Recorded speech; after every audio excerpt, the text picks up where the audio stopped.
Login accepted.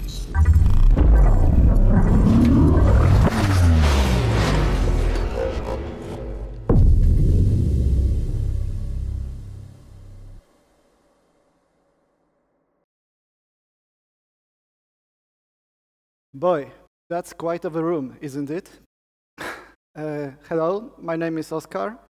I'll be talking to you today about the light and the dark side of the event-driven design. Let me start with a short introduction. I'm a developer with over 14 years of experience. Currently, I'm working at Event Store, where we are building Event Store DB, which is a database designed for storing events, surprisingly. I'm also an active open source community contributor. I'm co-maintainer of the .NET library that allows to use Postgres as event store. And I'm also active blogger at event-driven.io. And that's all about me. Because, as I mentioned, today we'll be talking about the light and the dark side of event-driven design.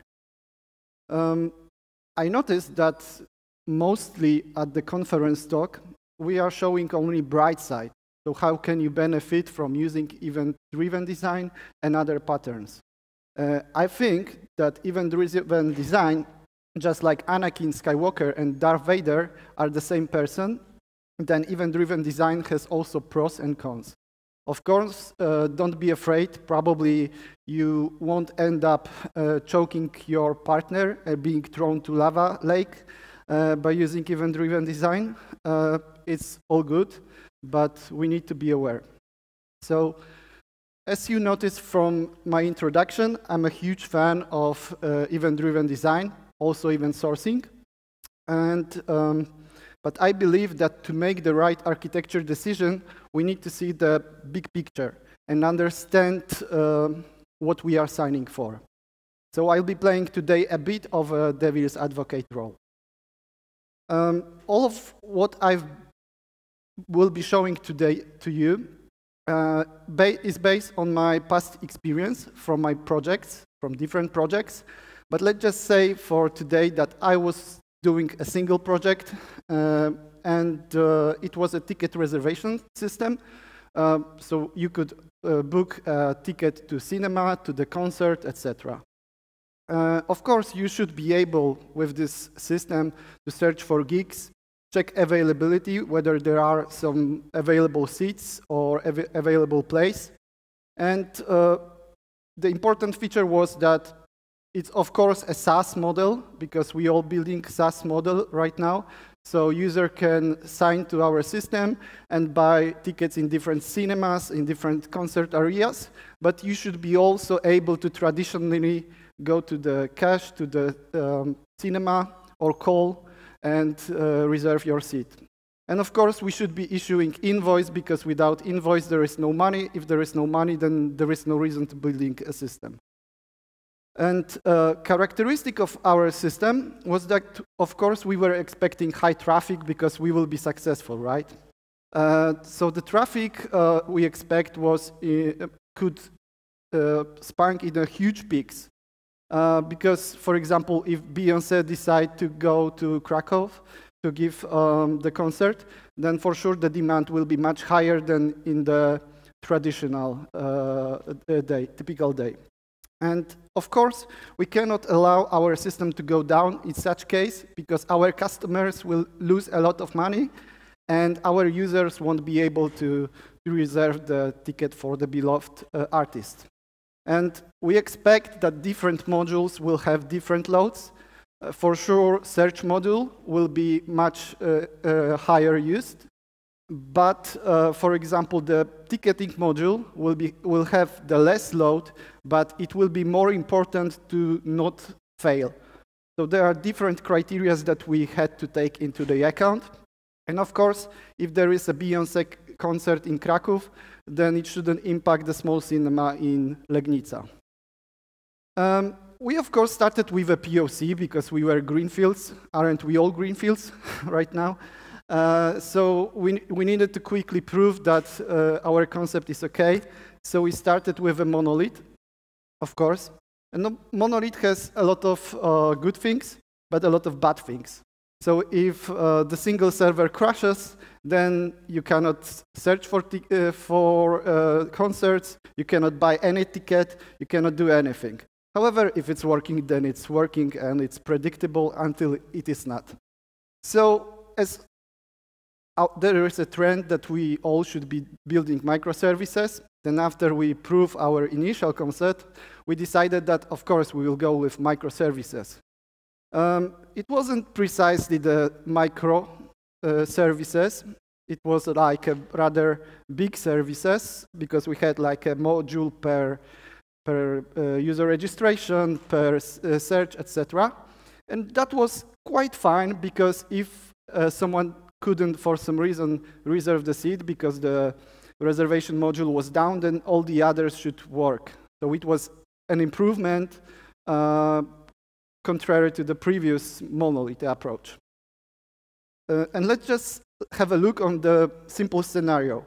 So user is confirming reservation and needs to get the user profile to generate an invoice in a financial module. So we have three different modules involved.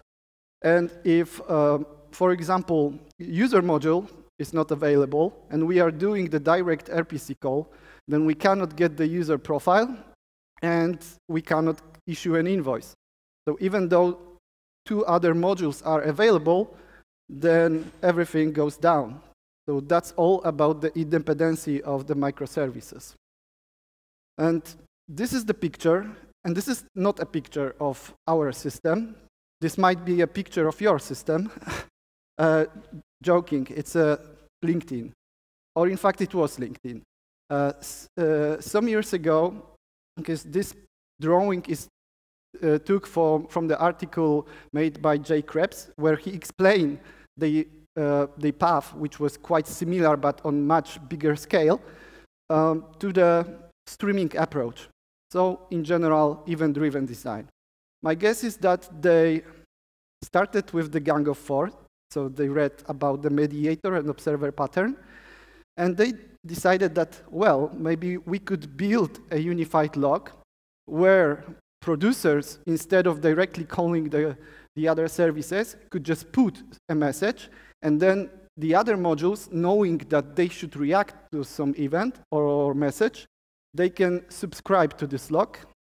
And thanks to that, we won't have this spider web, and we won't have direct connections, and we could build something that will be maintainable. So that's how Kafka was created. And Kafka and other streaming systems, but I'll be talking today mostly about Kafka, a bit of Event Store DB, but most of those concepts and issues are also for Rabbit, SQS, etc. So if I'm saying Kafka, then most of the time you can think like a messaging system. So streaming or messaging systems, as I mentioned, gives us the loosely coupled logic and publish subscribe semantic, because we are publishing, appending new event to the log. Then it's processed one by the consumers, and because there is another player involved in that, and we have other stuff that I'll be explaining later, it's by design asynchronous communication, mostly because of the retry mechanism, built-in durability. So we can, in Kafka, even in Rabbit, we are storing those events, and then Kafka can go down, but if it goes up again, then we can continue our processing. So the streaming systems work more or less like that. It's not like we can put only events. In fact, the difference between comment and event is only understandable by human, because for computer, it's just a message. So we are deciding what to do with the message that we are putting to the messaging system. So in this kind of approach, if we put the message, for example, command to do something, we are putting into the log. As you see, it's 1, 2, 3, 4. It's auto-incremented, sequential. And if, for example, we are sending command, and one of the systems is unavailable, then once it gets back, then Kafka will try to retry and deliver again the message, and our system will get back to the previous working. So we don't have this direct RPC connection where if some service or module is not available, then we are doomed, like C3PO. And so in general, event-driven services allows us to decouple logic and cut our architecture and our also business domain into smaller parts. So in this case, reservation module, once it confirmed reservation, can publish event to the queue or messaging system, and then other modules can take it from that. So if we confirmed reservation, then some invoice will be generated in financial module, notification like an email will be sent to the user, or we could do an evil upsell and maybe propose to buy maybe a bouquet of flowers and 2 champagne bottles for the evening. So the general approach is that we received an event or maybe comment, then we are reacting for that and again sending events. So it's like an action-reaction. And as I mentioned, thanks to that, we can build autonomous services where in each step of our workflow, we can store the current state in some local database. So it's kind of aligned with the microservices approach where we are building the autonomy. So if we reserve the seat, then we can issue an invoice. And then when invoice issued event is published, then we can send it again. So let's start talking about the delivery guarantees. Delivery guarantees, if we compare that to the traditional approach with the transactions in database or direct calls between services, is more or less the same. So more or less, I mean that the biggest benefit of having monolith is that we know whether it was successful or not and whether it was stored or not. And in delivery guarantees, we don't have guarantee that if we, in event-driven systems, we don't have direct guarantee every time that what we send to the queue will be delivered.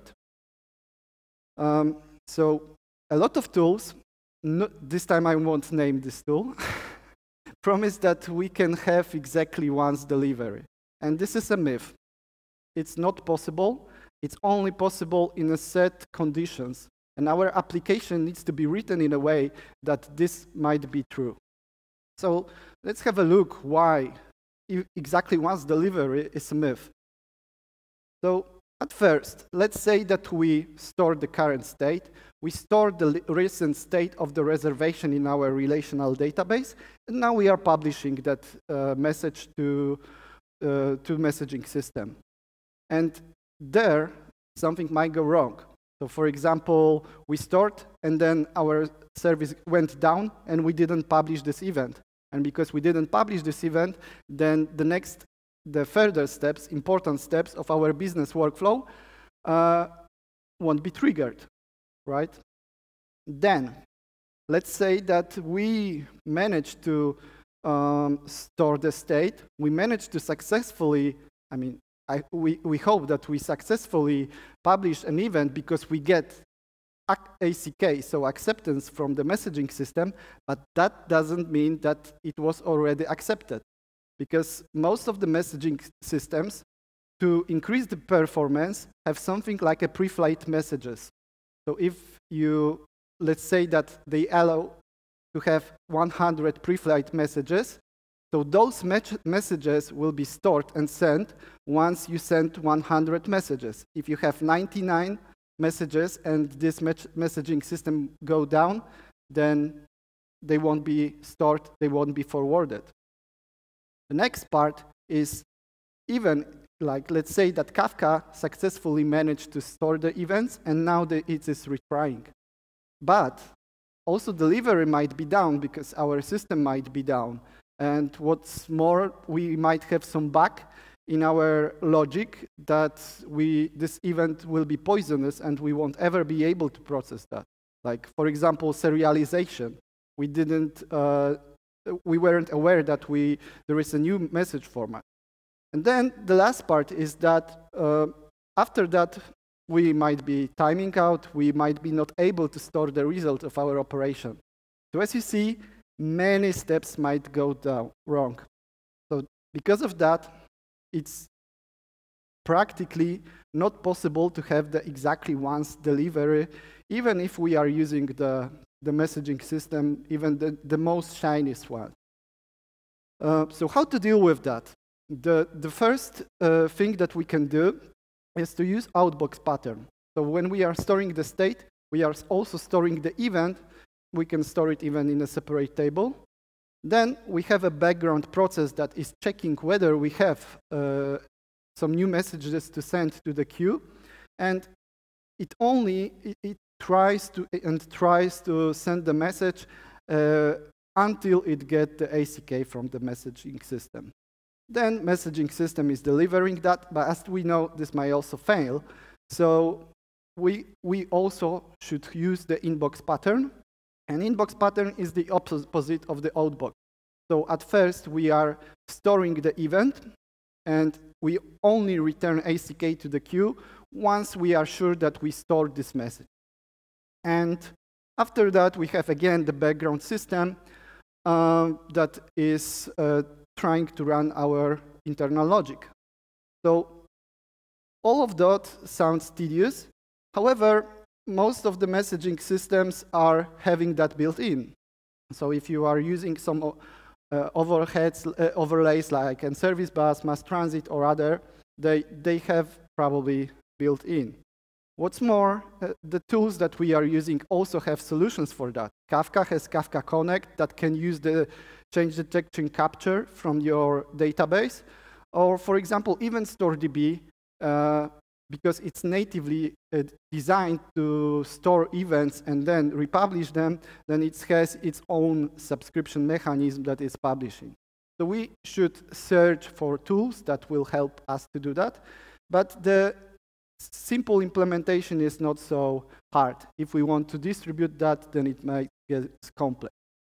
And because of those retries and all that stuff that is going on in between, we might have the eventual consistency.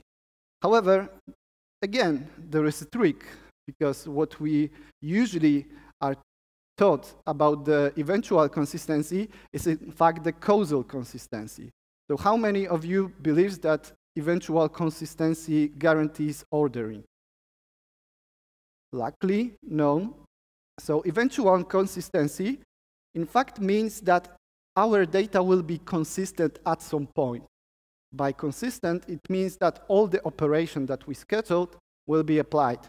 But if someone is saying that our system is eventually consistent, then we should dig more and understand what does it mean. Because it might mean that operation will be processed out of order, because the causal consistency, so causality, means that our operations or related operations will be processed at the same order. So by related, I mean, for example, confirmed reservation, invoice issuing, and so on and so forth. So let's right now focus on eventual consistency, then we will talk about the causality. And in our system, we had a common case where we had a different microservice for the read model. Because of some weird decision, we decided that we will use a different databases, and that requires to have a different module for that.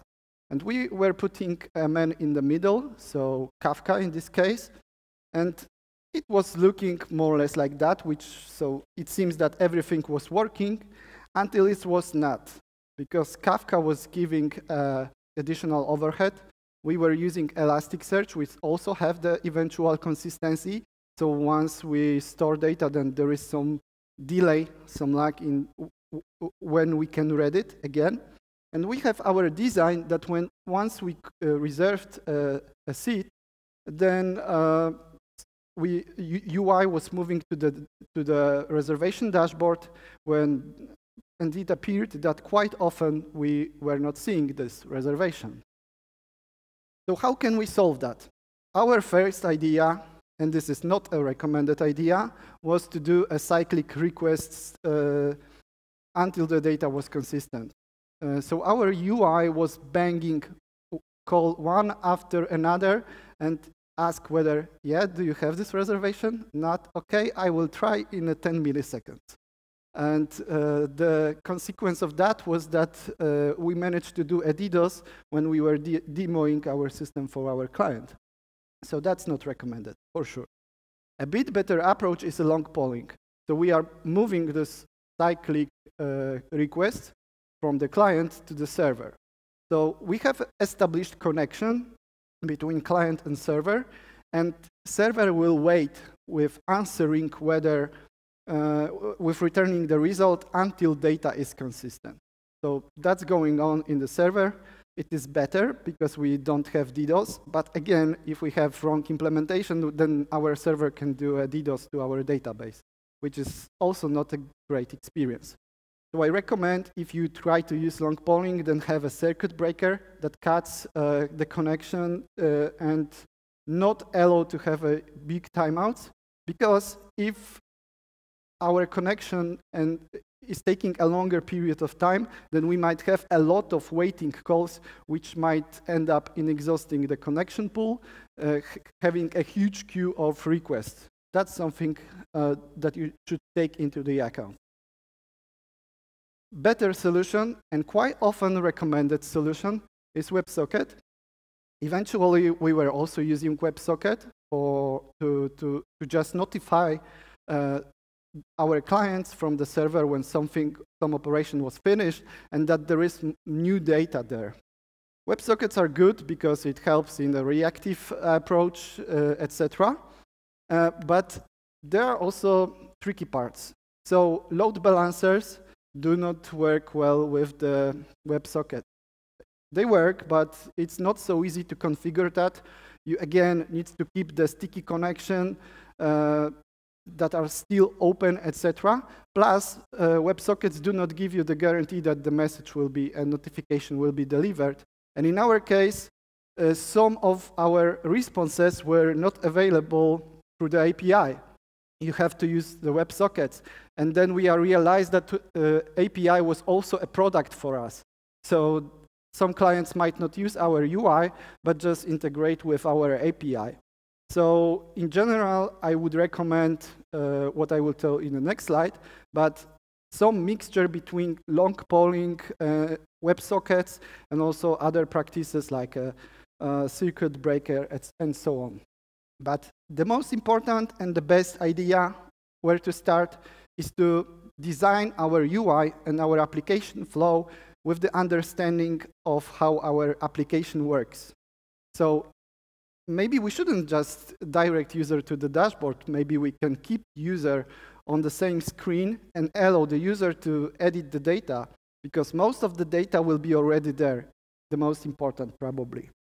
So then if we are not doing this redirection, then we can give user time to even click, get back to dashboard, and probably it will be processed.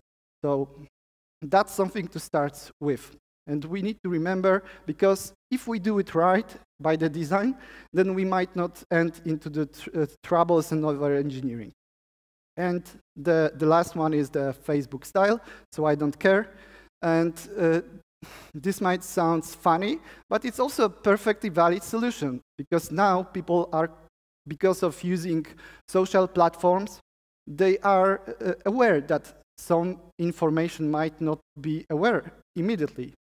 So, you know, if our business case is not so critical, then maybe, you know, people can just live with that without seeing the results of the operation. And causal consistency. Causal is a hardware. I always need to check that in the Google Translate how to pronounce that, and I probably did it wrong. So let's just name it events ordering, which is probably the most common name that can be found in the internet. And event ordering is also critical. I mean, we expect when we store it in a specific order, then our read model should be also rebuilt in exactly the same order. So if we apply the design and we had like user is staying on the edit mode, and now we may fall into another trouble. So user immediately after reserving a seat in a cinema is changing the seat because for some reason it don't want to sit it there. So we stored it properly, we published properly to the messaging system, but then it appears that our messages are getting out of order. And if it's not expected by us, then our business logic might crash. And this is my favorite example. So the cash register in a department store. So let's just say that we have two queues. One queue is where we are standing. There are 2 people in front of us. And in another queue, there are 3 people. Of course, there is one rule that this queue that we are standing will go the slowest. That's obvious. But lame jokes aside, we only know that we will be handled after the people that we are standing in front of in the same queue. Because we don't know whether the person that is in front of us will be handled faster than those 3 people in the other queue. We don't know that. So, and exactly the same is how the streaming systems, especially Kafka, works. So this is probably the picture that you see the most when you see the Kafka introduction. So you are putting an event into append-only unified log. Cool. However, it looks like that in real life. So we have 2 splits. One is topic, the other is partition. Topic is a logical split. So this can be like all events from the reservation module or all events from the reservation aggregates. And partition is a physical split, so how this data is stored into the disk and how it is then processed by the brokers.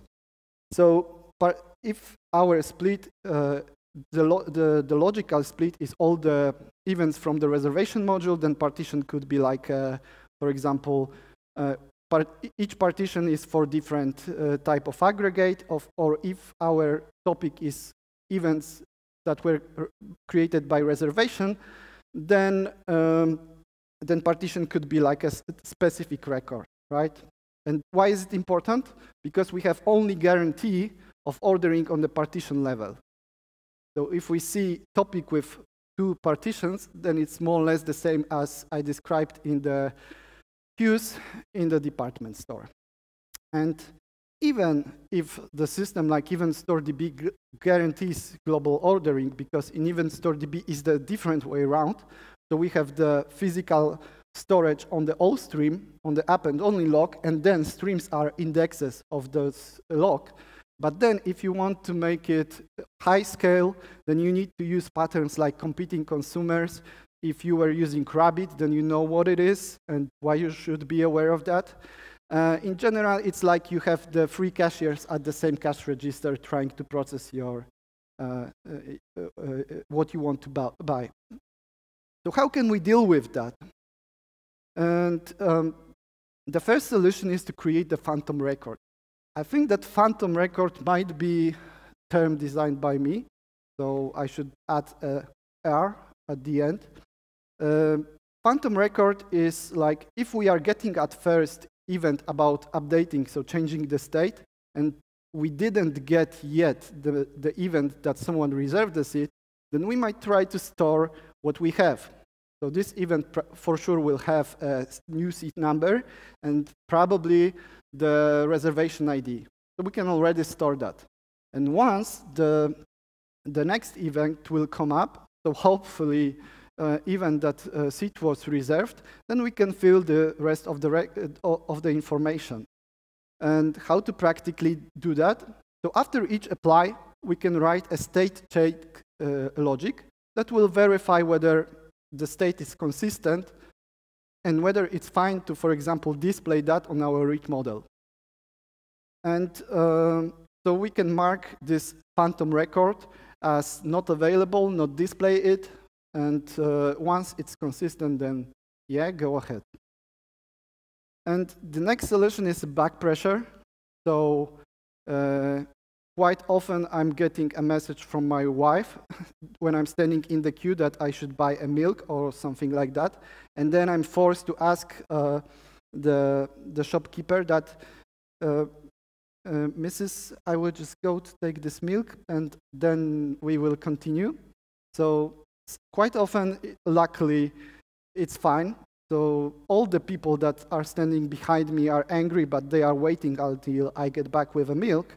So this is like a back pressure, so I'm blocking them. And but too often, shopkeeper might say like, hey, mister, see how many people are standing behind you? So I will just cash what you have here, and then you buy a milk and stand in the queue. And also that's like Kafka is working, surprisingly. So because Kafka has a retry mechanism that is helping for the poisonous message, and you can set the limit to like almost infinity, and that will mean that Kafka won't try to process the next message, won't put it backward. But of course, this is a trade-off, because if we try to do that, then we are blocking all the other messages, so we are losing the performance aspect. And in general, in the distributed systems, event-driven systems, it's a trade-off game. So we need to decide whether we want to have some guarantee or whether we want to have performance. So that's also critical, and the reason why I explained our use case at the beginning.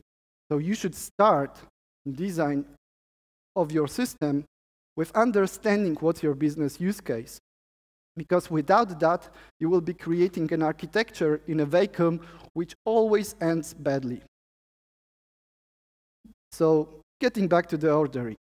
So the next solution is storing events. For example, if we are using inbox pattern, then we are already doing that.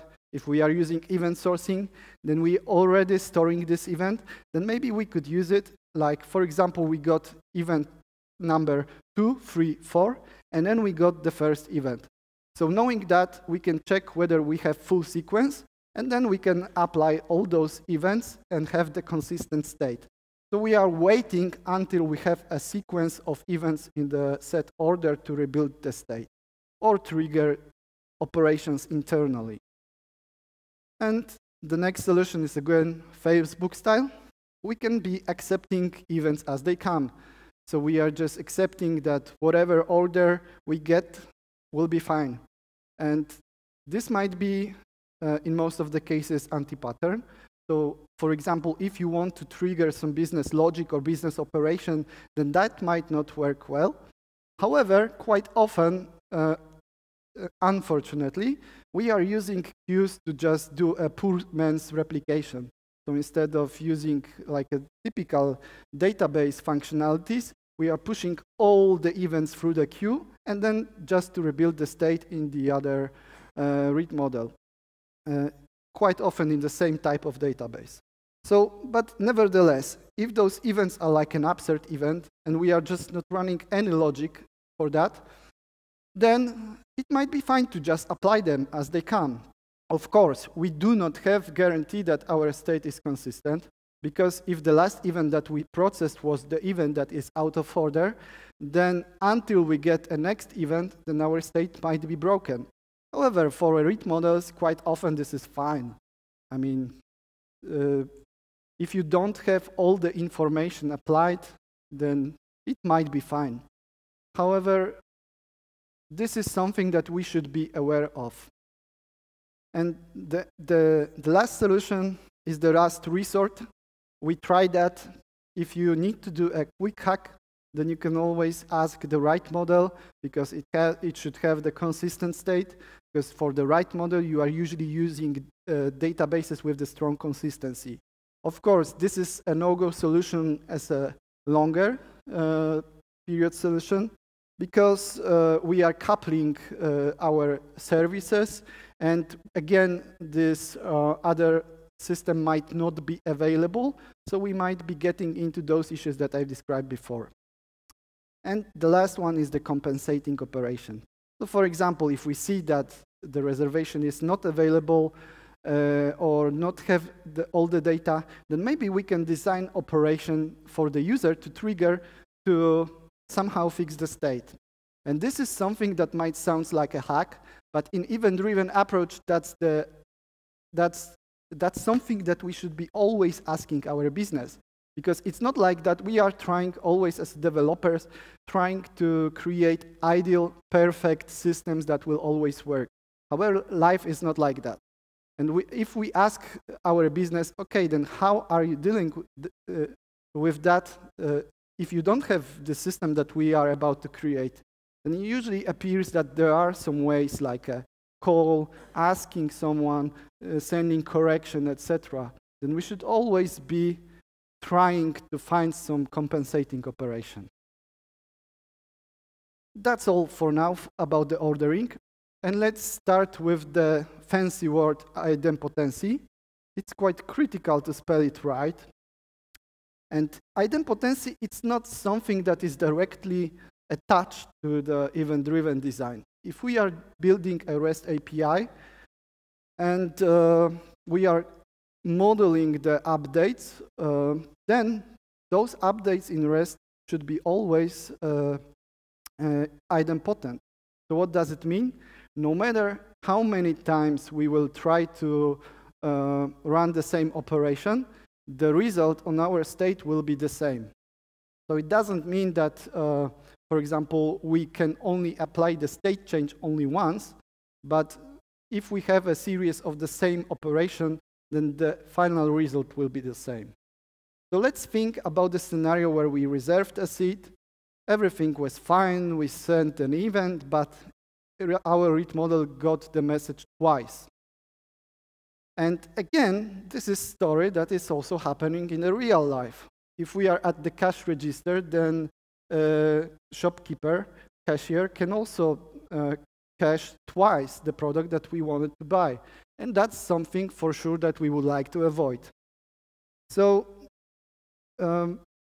this is also quite common because, as I mentioned, at least once delivery, exactly once delivery is not possible, in systems, we are always getting at least once delivery because all of those retries and so on and so forth, even like a stupid timeout can cause a retry, like storing in database took longer than we expected, then timeout on the queue for accepting the message was called. And again, our messaging platform is trying to rerun our process. So even for the simple case, this might happen, and we should always be trying to foresee that. And the first part, the first solution, is to verify that with the business logic. We can check, for example, whether we have already new record about the reservation and just ignore the next upcoming event. We can always also store the event ID, or if we have like a stream sequence number, and check whether this event wasn't processed yet. So this might be like we can store those events and put some unique constraint. We might have it in the cache. If we have like cache that guarantee as atomic operation on storing the specific key, then we're fine because those messages are usually coming in a really similar time. And of course, we again can accept all the events because, as I said, if we have an update that is just changing the state, overriding the data without any additional logic, then it should be good. And of course, we should think about the compensating operation because if we have double charges, then usually in the real life it happens. So then you can send a request to remove this charge, etc. So that's something that's modeling the real life. And the next part, which is probably the most complex one, is the distributed transactions. So how many of you tried to configure the distributed transaction or relational database? Was it good? I tried twice. I was stupid enough to try it twice, but luckily I was sane enough to always resign on the preprod to so at the last step. So why is it like that? So let's just start with the typical transaction. So we have single database and we want to do transaction. So at first, how does it work? At first, the coordinator, so for example, the database client, is asking database, could you store this, this new record? And then database say that, yeah, why not? So return ACK. And then coordinator say, then do it. And then database, if it still can do it, then it says, yeah, good to go. And then we have new record in our database. What happens if something went wrong? So for example, coordinator decided that for some reason it's not applicable anymore, then it needs to send a rollback, and then it needs to get the acceptance from the database that, yeah, I rolled back those changes, doch. And this might also happen if even on the first step. So if we say that, can you insert this record, then database might say no. So it's quite tedious even as I'm describing it here. But if we have more than one database that we are trying to synchronize and span the distributed connection, then we need to repeat all those steps for each of the database. So we need to ask, hey, mister, can you store this record? Yeah, yeah, yeah. And then do it. So as you can imagine, all of those steps, if you multiply them, then it's quite reasonable to say that they will go down. There is even white paper about not being possible to have in the real life such consensus, and that using a distributed transaction, this will fail. So because it only needs that one of the actors will fail and everything will go down. Then, luckily, only one person said that was using the distributed transaction. But really? The current recommendation for microservices is to keep the local state. Quite often that means different database, different tables, different schemas. So in fact, we have a distributed transaction, don't we? Especially if we are doing the RPC calls like HTTP or gRPC or whatever, then it's enough that only one of the actors will fail, and then we will have the typical cascading failure. So maybe this locality of the data is not so great. Maybe we should get back to storing everything in the same database. It seems not, because if this database fails, then all the services will immediately also fail. So that's not a solution. That's no-go, which is not surprise. And distributed systems in the EDA takes the Saga pattern that was initially created for handling database transactions. I'm comparing that to sandwich or to lasagna. So at first, we are sending command, then, or event, depending on who's saying. So let's say that event. Then we are getting event that reservation was registered, and we are sending command to request some further steps. And then there is a business logic run, and we get back the event with the result or the failure. Then we are handling this event, again, sending a command, so it's a action, reaction, command, event, until the process is finished.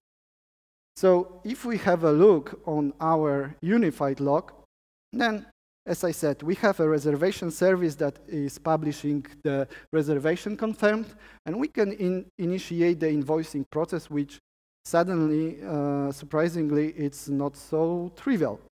So at first, invoicing we can send a command to request the payment. Then the payment module and payment gateway can process that in the background, and then return an event that payment was made. And then we say, okay, then book a room. We have money, then we can proceed with that. And if we get confirmation as an event that that all was fine, then we can just complete the process. So in fact, if we have a look on that, then again, it's an event-driven architecture and the autonomous services. And the benefit of that is that we are creating, instead of one huge transaction, we are getting a set of micro-transactions. And as we are using tools, not the direct connection, but tools like Kafka, even StoreDB, Rabbit, and so on and so forth, that allows us to have the resiliency and fault tolerance, then it's much safer. What's more, all of those parts don't even have to know that they are part of the distributed process, because they just need to know that they either will get event or a comment and they should proceed with that. What will happen if room booking failed? In EDA distributed processes, we should be using the Pokemon handling. So this is a pattern that catch all exceptions. And why? We shouldn't be doing catch all, right? We should in this case, because what we don't want to have is the process that is stuck in the middle.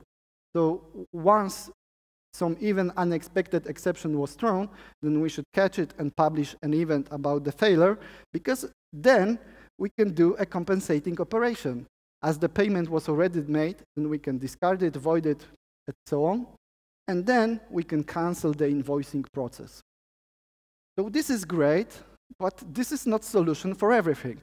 Because as I said, we can have a failure on multiple steps. So for some reason, like a random bug, transient error, data loss, etc., our process could be staying in the middle. So then someone trying to request the invoice, for example, after reservation confirmation, will be waiting and waiting and waiting. And I had such cases. And that's something that you should avoid, because then you might end up with the stuck process and need to redeploy all the solution.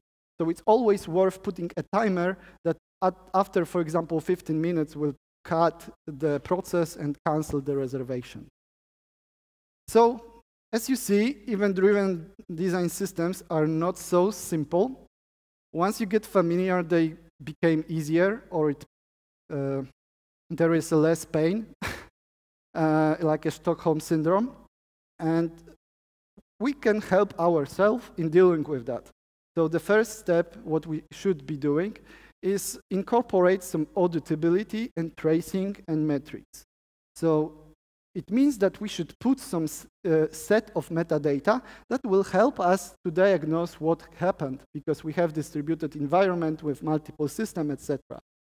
So the most important part of that is correlation and causation. So if we have such set of events, so we confirmed reservation, then we have the invoicing process, etc., then this is correlation. So those are all events that were the results of the process initiated by the command confirm reservation. And that's important because then we have knowledge what has happened. But we already know that this might not be enough, and we should always think about the causation. So because correlation doesn't give us information. As humans, if I aligned those events as you see which one was more or less earlier or later. But computers don't know it. So we have to put some causation, which is usually causation ID is the ID of the previous event that triggered the next step. And we can build such a nice looking information, and we know what all the facts that were registered after confirming reservation and which exact order. And we can visualize it like that. And summary. What can go wrong in event-driven systems? Everything. Events are not like, this is not a bulletproof, like a silver bullet. It's not like it will magically move us into fairy tale land. It will help us because we will see the reality. It will help us to manage errors earlier, but those errors will be still appearing. We cannot avoid them. That's the nature of the computer systems. So how soon is now? There is no now, because all the information that we see are in the past. Even if you ask me which time is it, then before I give you the answer, then it has already changed. So information is always related to the past. That's why keeping all the data as events is important, because we know what has happened. And this is my favorite quote from Greg Young. And that's the most important part for me about the event-driven systems. Not about using some fancy tools, trendy tools, but that we are creating applications that are closer to real life, to business, and then they have bigger chance to work better because we are directly modeling the business. So, as I said, we are getting predictability, resiliency, autonomy, etc. This is all good, but of course it's hard. So, this is your choice, whether you will take the blue pill and stay with in the fairy tale land and see that and think that you can still control everything, or you will take a red pill and you will feel the pain, but then you will get systems that are working better. So that's all from me. Thank you a lot. It was a pleasure to be talking here.